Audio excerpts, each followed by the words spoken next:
वेदपुर गांव में एक बहुत ही गरीब ब्राह्मण हरिहर रहा करता था। वो गांव में भिक्षा मांगकर अपना गुजर बसर किया करता था। एक दिन वो कुछ बासी रोटियां लेकर अपनी झोपड़ी में आता है। तभी उसकी पत्नी उन बासी रोटियों को देखते ही बोलती है, अरे ये क्या, तुम आज भी ये बासी रोटियां लेकर आ गए? अरे आज मुझे ये बासी रोटी ही खानी पड़ेगी। आय हाय, पूरा दिन गांव में भिक्षा मांगकर भी बस ये बासी रोटियां लेकर आए हो तुम। हे भगवान, ना जाने वो कौन सा दिन होगा जब तुम भिक्षा में मेरे लिए कुछ अच्छा लेकर आओगे। हरिहर बोला, अरे भाग्यवान, अब चुप हो जाओ। गांव वाले भिक्षा में जो भी मुझे देते हैं वो मैं तुम्हारे लिए ले आता हूं। भाग्यवान, अब तुम्हें बताओ मैं क्या करूं। पत्नी बोली, अरे चुप करो तुम, जब भी देखो बस यूं बोल देते हो। आखिर कब तक खाऊं मैं ये बासी रोटियां? देखो, अगर कल तुम सुबह भिक्षा में मेरे लिए कुछ अच्छा नहीं लाए तो अच्छा नहीं होगा। हाँ, बता देती हूँ। बेचारा हरिहर अपनी पत्नी की ऐसी बातें सुनकर बहुत दुखी हो जाता है। अगली सुबह हरिहर फिर से गांव में किसी के द्वार पर भिक्षा मांगने जाता है। हरिहर बोला, अरे कोई है? भिक्षा दे दो, भिक्षा दे दो माई, मुझ गरीब ब्राह्मण को भिक्षा दे दो। तभी एक बुढ़िया अपनी झोपड़ी से निकलकर उसके सामने आती है। बुढ़िया बोली, अरे कौन हो तुम? देखने से तो भिक्षुक नजर आ रहे हो, लेकिन मैं तुम्हें क्या दे सकती हूँ भला? मेरे घर में तो बस कुछ चावल के दाने ही हैं बेटा, उसमें तो तुम्हारा पेट भी नहीं भरेगा। हरिहर बोला, अरे नहीं नहीं अम्मा, मैं ज्यादा की अपेक्षा तो कभी करता ही नहीं हूं। तुम्हारे घर में जो भी थोड़ा चावल है वही मुझे दे दीजिए, मैं उन्हीं से अपना पेट भर लूंगा। बुढ़िया बोली, अच्छा ठीक है बेटा, मैं अभी लेकर आती हूँ। वो चावल के दाने लेने गई, जिसके बाद चावल के दाने लाकर हरिहर को देती है। हरिहर बोला, बहुत बहुत धन्यवाद अम्मा। अच्छा, अब मैं चलता हूँ, मेरी पत्नी मेरी राह देख रही होगी। रास्ते में हरिहर बोलता है, आज तो मैं अपनी पत्नी को यह चावल ले जाकर दूंगा। बेचारी बासी रोटी खा खाकर ऊब गई है, आज तो खुश हो जाएगी। हरिहर इसके बाद अपनी झोपड़ी में जाता है। पत्नी बोली, अरे आ गए तुम, इतनी देर कर दी आज तुमने आने में। मैं कब से तुम्हारी राह देख रही थी। आज भिक्षा में क्या लाए हो? क्या आज भी बासी रोटियां उठा लाए हो? हरिहर बोला, अरे भाग्यवान, ये देखो, आज भिक्षा में मैं तुम्हारे लिए चावल के दाने लाया हूं। आज इन्हें ही पकाकर भोजन बना लो। पत्नी बोली, उह, सिर्फ ये थोड़े से चावल के दाने? अरे इतने में क्या होगा, तुम्हें तो गांव में भिक्षा भी मांगनी नहीं आती। जो कोई भिक्षा में जो भी दे देता है उसे ही लेकर आ जाते हो। इस गांव में तुम्हारी तरह और भी भिक्षुक हैं, खूब झोली भर भर कर भिक्षा लाते हैं, और एक तुम हो। लेकिन तुम्हें तो कुछ कहना ही बेकार है। अब मुझे ये चावल के दाने ही बनाने पड़ेंगे भोजन में। मेरे तो किस्मत ही फूट गई तुमसे शादी करके। जिसके बाद वो चावल बना देती है और उन्हें लेकर हरिहर के पास जाती है। ये लो, कर लो भोजन, पत्नी बोली। हरिहर देखता है कि थाली में सिर्फ थोड़े ही चावल के दाने हैं। हरिहर बोला, अरे भाग्यवान, यह तो मैं तुम्हारे लिए लाया हूं, मैं भोजन नहीं करूंगा, इन्हें तुम ही खाओ।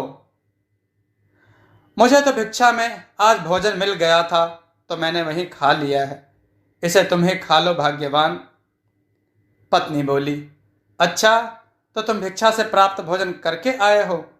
वाह वाह, खुद भोजन करके आए हो और मेरे लिए थोड़े से चावल के दाने लाए हो। ना जाने कब वो दिन आएगा जब आप मेरे लिए कुछ अच्छा सा और बहुत सारा भोजन लेकर आओगे। हाँ, अब आपको कहाँ आवश्यकता होगी इस भोजन की। खैर, जाने दीजिए, अब मैं इन्हें खा लेती हूँ। जिसके बाद वो थाली के सारे चावल खा लेती है। हरिहर चुपचाप खड़ा उसे देखता रहता है। थोड़ी देर बाद हरिहर फिर से गांव की तरफ भिक्षा मांगने निकलता है और फिर से उस बुढ़िया माँ के द्वार पर भिक्षा मांगने जाता है। हरिहर बोला, भिक्षाम देहि, भिक्षाम देहि। बुढ़िया बोली, कौन? अच्छा, तो फिर से आ गया। लेकिन बेटा, मेरे पास तो आज खुद ही खाने के लिए कुछ नहीं है। मैं तो खुद भूख से मरी जा रही हूँ। मैं तुझे कहाँ से दूंगी बेटा? हरिहर बोला, अरे, ये तुम क्या बोल रही हो अम्मा? क्या आपने कुछ भी नहीं खाया है? हरिहर अपने झोले में देखता है तो उसमें बासी रोटी पड़ी होती है। हरिहर वो बासी रोटी उस बुढ़िया को दे देता है। हरिहर बोला, अरे अम्मा, मेरे पास तुम्हें देने के लिए और तो कुछ है नहीं सिवाय इस बासी रोटी के। तुम इसे ही खाकर अपनी भूख मिटा लो। बुढ़िया बोली, अरे हाँ, क्यों नहीं बेटा, मुझे तो बहुत जोरों की भूख लगी है। हाँ, ला दे यही बासी रोटियां, मुझे दे दे। जिसके बाद हरिहर अम्मा को बासी रोटी दे देता है। बूढ़ी अम्मा बड़े चाव से बासी रोटियां खा लेती है। बुढ़िया बोली, अरे वाह वाह बेटा, तेरी बासी रोटी खाकर तो मेरी आत्मा को शांति मिल गई। वाकई तू एक नेक दिल इंसान है। आज तूने अपनी बासी रोटी आज तूने अपनी बासी रोटी से ही सही, लेकिन मेरी भूख मिटा दी। बेटा, मैं तुझे कुछ देना चाहती हूँ, तो रुक, मैं अभी आई।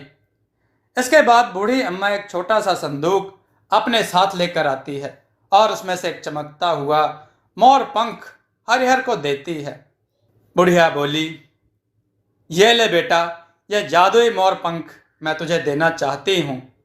यह कोई साधारण मोर पंख नहीं है बेटा। तो कोई भी एक इच्छा इस मोर पंख से बोलेगा तो वह अवश्य पूरी होगी। बेटा, अब मैं तो बहुत बूढ़ी हो चुकी हूँ। अब भला मेरी तो कोई इच्छा ही नहीं है, लेकिन मैं ये तुम्हें देना चाहती हूँ। बेटा, इस जादुई पंख से तुम अपनी एक इच्छा पूरी कर सकते हो। हरिहर यह सुनकर बहुत खुश हो जाता है। हरिहर बोला, क्या सच में अम्मा, तुम सच बोल रही हो? अगर ऐसा है तो मैं ये जादुई पंख अपनी पत्नी को दूंगा। आज तक मैं अपनी पत्नी को कुछ भी नहीं दे पाया हूँ। इस जादुई पंख को पाकर वह बहुत खुश हो जाएगी। हाँ, अच्छा अम्मा, मैं चलता हूँ। बुढ़िया बोली, अच्छा ठीक है बेटा, जैसी तेरी मर्जी। जिसके बाद हरिहर वो जादुई पंख लिए जंगल के रास्ते से अपने घर जा ही रहा होता है कि तभी वो देखता है कि जंगल में एक जगह एक आदमी बहुत बुरी हालत में बैठा रो रहा होता है। उसके रोने की आवाज सुनकर हरिहर उसके पास जाता है। अरे भाई, कौन हो तुम और रो क्यों रहे हो? आखिर क्या बात है? क्या कोई परेशानी है? बताओ मुझे, तुम रो क्यों रहे हो? आदमी का नाम मेवा राम था। बोला, मैं घोर परेशानी में हूं। मैं मरने वाला हूं। मुझे नहीं लगता कि मैं अब जिंदा बच सकूंगा भाई। उस उसकी यह बात सुनकर हरिहर हैरान हो जाता है। हरिहर बोला, ये तुम क्या कह रहे हो? कौन हो तुम और आखिर तुम क्यों मरने वाले हो? बताओ मुझे, क्या हुआ है तुम्हारे साथ? मेवा राम बोला, मैं पड़ोसी राज्य का मंत्री मेवा राम हूं। कल सुबह मेरे जीवन की आखिरी सुबह होगी। मुझे मृत्यु दंड की सजा सुनाई गई है। मेरा जीवन समाप्त होने को है। अगर मैंने जल्द से जल्द राजा की इच्छा पूरी नहीं की तो वह मुझे मृत्यु दंड दे देंगे। हरिहर बोला, मृत्यु दंड? लेकिन क्यों? क्या इच्छा है राजा की? बताएं मुझे। मेवा राम बोला, राजा की पत्नी और हमारी महारानी को एक बीमारी हो गई है। महारानी राजा की प्रिय रानी है और पूरे राज्य में सबसे सुंदर स्त्री भी। लेकिन कुछ दिनों से उन्हें एक ऐसी बीमारी ने घेर लिया है जिसकी वजह से उनके पूरे शरीर पर बहुत ही भद्दे और खराब दिखने वाले निशान हो गए हैं, जिसकी वजह से अब वो बहुत क्रूर नजर आती हैं। दरबार में कई वैद्यों को बुलवाया गया, लेकिन किसी के भी पास रानी की इस बीमारी का इलाज न मिला, जिसकी वजह से राजा ने मुझे आदेश दिया है कि अगर जल्द से जल्द मैंने उस वैद्य को नहीं ढूंढा जिसके पास रानी की इस बीमारी का इलाज हो, तो वो मुझे मृत्यु दंड दे देंगे। हरिहर बोला, अरे रे, आप चुप हो जाइए। आपकी समस्या का इलाज है मेरे पास, तो मुझे अपने राजा के महल में ले चलो। सेवक मेवाराम बोला, क्या तुम सच बोल रहे हो? तो चलो मेरे साथ, मैं तुम्हें राजा के महल लेकर चलता हूं, लेकिन तुम्हें वैद्य के भेष में ही राजा के पास चलना होगा।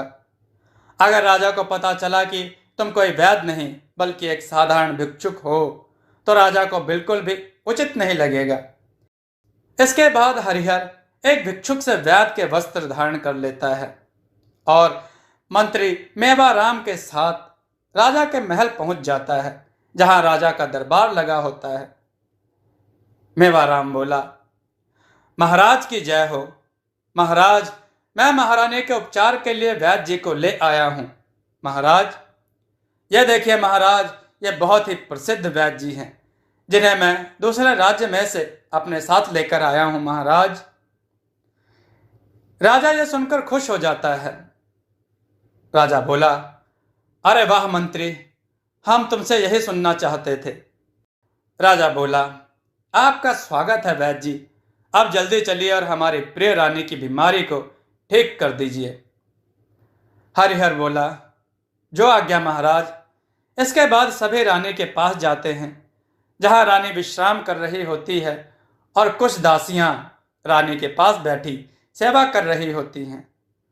राजा बोला, उठिए हमारी प्रिय रानी, देखिए आपकी बीमारी ठीक करने के लिए दूसरे राज्य से प्रसिद्ध वैद्य जी आए हैं।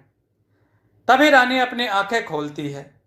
रानी के पूरे चेहरे और हाथ पर बहुत ही अजीब और खराब दिखने वाले भद्दे निशान होते हैं, जिसकी वजह से रानी बहुत डरावनी दिख रही होती है। रानी बोली, नहीं नहीं महाराज, मैं किसी को अपना चेहरा नहीं दिखाऊंगी। देखिए तो कितनी क्रूप दिख रही हूं मैं। नहीं नहीं, मैं नहीं दिखाऊंगी अपना चेहरा। राजा बोला, रानी, तुम मेरे प्रिय रानी हो, यह तुम क्या बोल रही हो? देखो वैद्य जी आए हैं, यह अवश्य तुम्हारी बीमारी को ठीक कर देंगे। हरिहर रानी के शरीर के सारे अजीब और भद्दे निशान देखता है और थोड़ा हैरान हो जाता है। इसके बाद हरिहर बूढ़ी अम्मा का दिया हुआ जादुई पंख अपने हाथ में लेता है। तभी उसे याद आता है कि अम्मा ने कहा था, इस जादुई पंख से कोई एक इच्छा पूरी की जा सकती है। हरिहर बोला, हे जादुई पंख, मेरी इच्छा है कि तुम रानी के यह भद्दे निशान दिखने वाली बीमारी ठीक कर दो। अगर रानी की बीमारी ठीक नहीं हुई तो बेचारे मंत्री मेवाराम को मृत्यु दंड दे दिया जाएगा। तभी हरिहर जैसे ही जादुई पंख को रानी के मुख पर रखता है, अचानक देखते ही देखते काफी तेज रोशनी होती है और रानी के सारे भद्दे और खराब दिखने वाले निशान गायब हो जाते हैं। यह देखकर सभी बहुत खुश हो जाते हैं। रानी बोली, महाराज देखिए, देखिए ना, मैं एकदम ठीक हो गई हूं। देखिए मेरा रूप पहले की तरह चमक रहा है। देखिए ना महाराज, वाह वाह, मैं फिर से सुंदर हो गई हूं, मैं सुंदर हो गई हूं। राजा बोला, हाँ हमारी प्रिय रानी, हम देखते हैं तुम्हारा रूप पहले की ही तरह चमक रहा है। वाकई ये हमारे लिए बहुत खुशी की बात है। राजा बोला, वाह हमारे प्रिय मंत्री, हम तुमसे बहुत प्रसन्न हुए। अब तुम्हें मृत्यु दंड नहीं दिया जाएगा। राजा बोले, वैद्य जी, तुम्हारा बहुत बहुत धन्यवाद, जो तुमने हमारी प्रिय रानी की बीमारी को ठीक कर दिया। हम आपको भेंट स्वरूप 1000 सोने की मोहरें देते हैं। इतना सुनते ही हरिहर खुश हो जाता है। हरिहर बोला, आपका धन्यवाद महाराज, लेकिन आप एक सच नहीं जानते हैं। मैं कोई वैद्य नहीं हूं, बल्कि एक साधारण भिक्षुक हूं, जो आपके ही राज्य से दूर एक छोटे से गांव में भिक्षा मांगा करता है। आपके मंत्री ने मुझे रानी की दशा के बारे में बताया, तो मैं मंत्री को मृत्यु दंड से बचाने यहां आपके पास चला आ गया। राजा उसकी बात सुनकर थोड़ा हैरान हो जाता है। मंत्री बोला, जी महाराज, मैंने आपसे झूठ बोला। यह कोई वैद्य नहीं, बल्कि एक साधारण भिक्षुक है। मुझे माफ कर दीजिए महाराज। राजा ने कहा, हमने तुम्हें माफ कर दिया। तुम्हारे इस झूठ से हमें आज ये सीख मिली है कि एक साधारण सा भिक्षुक भी अपने ज्ञान से बहुत बड़ा हो सकता है। व्यक्ति का कर्म ही उसे बड़ा बनाता है। सभी दरबार में राजा की यह बात सुनकर खुश हो जाते हैं। तभी हरिहर को सोने की 1000 मोहरें दी जाती हैं, जिसको लेकर वह अपने घर जाता है। पत्नी बोली, अरे कहाँ चले गए थे आप? मैंने आपको कहाँ कहाँ नहीं ढूंढा, बताएं मुझे। तभी हरिहर उसे सारी बात बताता है। पत्नी बोली, अरे क्या आप सच बोल रहे हैं? मुझे माफ कर दीजिए जी। मैंने आपको कितना बुरा भला कहा और आपने पलटकर मुझे कभी एक शब्द नहीं कहा। आप सच में बहुत नेक दिल और ज्ञानी इंसान हैं। मुझे माफ कर दीजिए। हरिहर बोला, मैंने तुम्हें माफ कर दिया है भाग्यवान। मेरे मन में तुम्हारे लिए कोई बुरी भावना नहीं है। जो हुआ सो हुआ। तुम्हें अपनी गलती का एहसास हो गया, मेरे लिए इतना ही काफी है भाग्यवान। इसके बाद हरिहर और उसकी पत्नी हंसी खुशी रहने लग गए। दोस्तों, आपको यह कथा कैसी लगी? अपने विचार और सुझाव कमेंट में जरूर दें। हमारी कथाओं को लाइक करें, हमारे चैनल को सब्सक्राइब करना न भूलें। हमारी कथाओं को शेयर जरूर करें, जिससे लोगों को अच्छा ज्ञान प्राप्त हो। जय श्री राम भक्तों।